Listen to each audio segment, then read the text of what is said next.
Good afternoon, guys. Welcome back. Today we are going to be focusing on changing this ugly white side marker to this really pretty black side marker.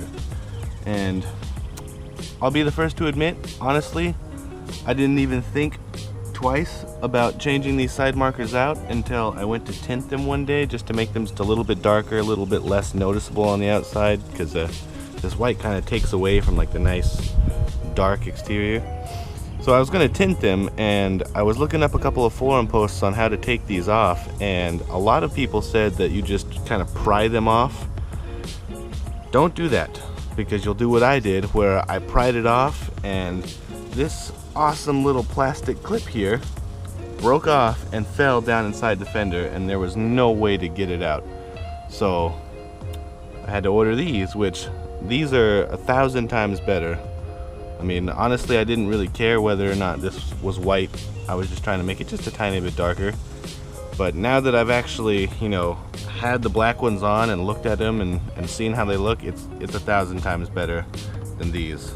Especially because these, if you'll notice, start to yellow just a little bit and look a little bit dull and gross. But yep, quick, simple, and easy little mod. You don't even really need any tools to actually do it.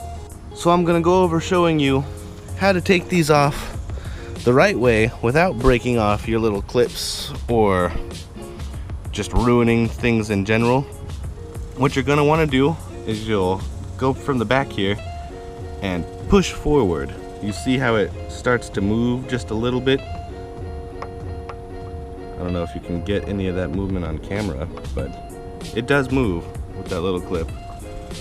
Also, sorry about the loud ass bugs you hear in the background. There's nothing I can really do about that.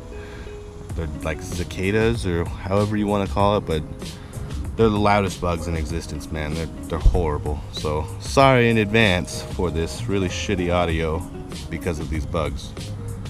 So yeah, on to removing these. I like to stand up and get a little bit of leverage. You're gonna want to push this from the back forward as much as possible until it stops. So in doing that, you'll push forward and then pull towards you, and you'll notice it'll just kind of slowly pop out really nicely, clip still intact, and you're basically trying to get this little lip out from this little wall here. So once you've got it out, it'll reveal all the leaves and all the disgusting stuff that you've got inside your fender. You can try and pull out, but you just kind of push a little bit farther back in. So screw that. I'm not even going to attempt that right now. But this wiring harness is extremely easy to take off. You just kind of push the back of this and pull, and it'll come out just fine.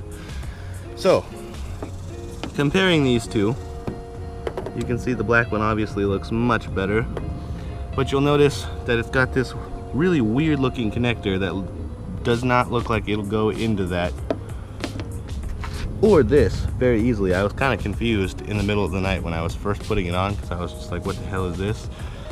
And then I realized that it's got to be, the bulb inside has got to be taken out. So to take the bulb out, you've got this little like line plastic piece here that has got to come up over this little lip. It's pretty easy to just kind of force turn it. You might want to get like a little pry tool or something to kind of lift that up and over this little plastic piece, because it can break off. But just kind of twist and it'll come off. See, twist it, it'll come off, and then you can pull the little bulb out, and there you go. Now,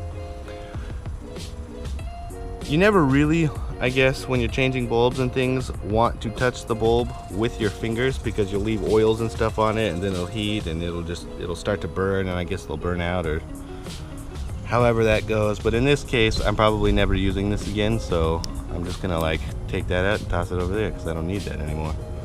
Okay, so once you've got the little bulb out and thrown away, if you're never gonna use it again, or casually put aside for safekeeping, you're going to want to take this little like metal connector thingy that kind of looks like the bottom of the bulb and put it inside here where the bulb went. Now it's kind of like a USB where like you'll try and put it in and it won't fit, and you'll be like, why doesn't it fit? And then you flip it over, then it still doesn't fit, and then you put it in the the original way and then it just miraculously fits. So kind of fidget with it a little bit. See, I just got it in on the first try. That's what she said.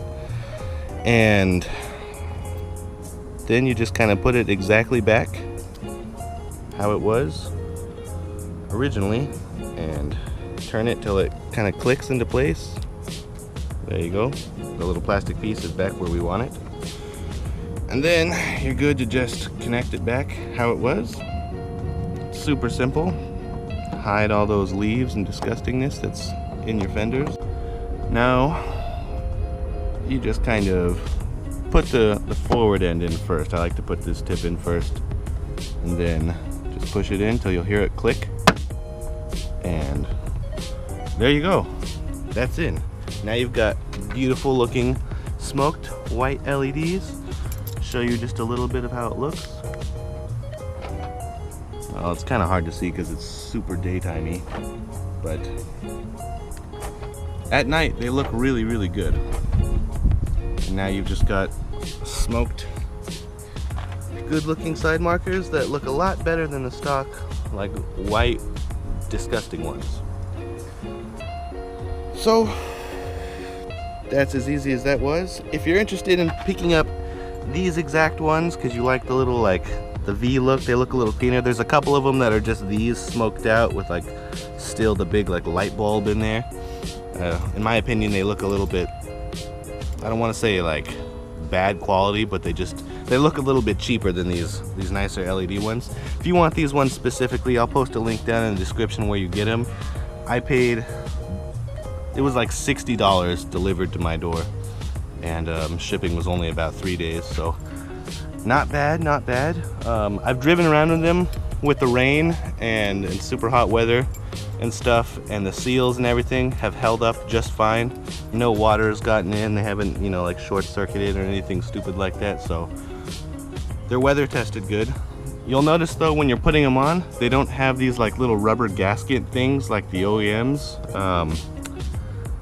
I don't know, I guess that protects your paint just a little bit better. You might get scratches and stuff, but they kind of sit in place really well. I don't see them moving around too often, and water doesn't really get into the seals or anything, like I said, so you should be good.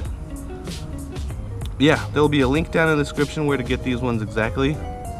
I bought them off Mod Bargains, so I don't know if you guys have any prejudice about ordering from them, but the customer service for me was phenomenal, to be honest. I called them, told them that I lost a part inside the fender, and they were like, oh shit, well let me make sure we got these in stock, and took my order over the phone, and everything was done in less than 15 minutes, ordered and shipped to my house, no problem.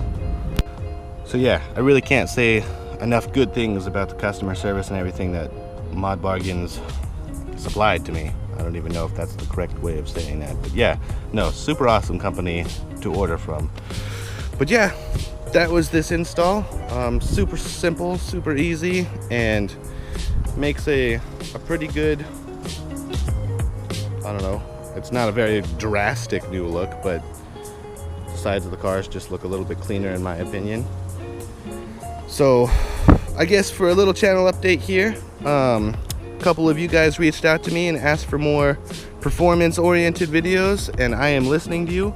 We're gonna put a lot of the vinyl stuff on hold, especially because of this weather. It's really hard to wrap in like 90-degree weather without air conditioning or anything like that, so we're gonna put some of that on hold here and move more towards the performance section of the cars. My downpipes are still on the way. I'm getting kind of tired of waiting for those, but what can you do? They're already paid for. Next thing on the list is a charge pipe is coming on the way. Oil change stuff going through. I'm working with a shop on getting you guys a super in-depth, awesome tutorial on oil changes, even though they're extremely simple and most of you can do them. Why not make a video on somebody doing it, you know, and I guess the right way, if you want to put it that way. But yeah, charge pipe videos coming, oil change videos coming. Stay tuned. I got a lot of really cool things coming for the car. Till next time, I will see you guys later.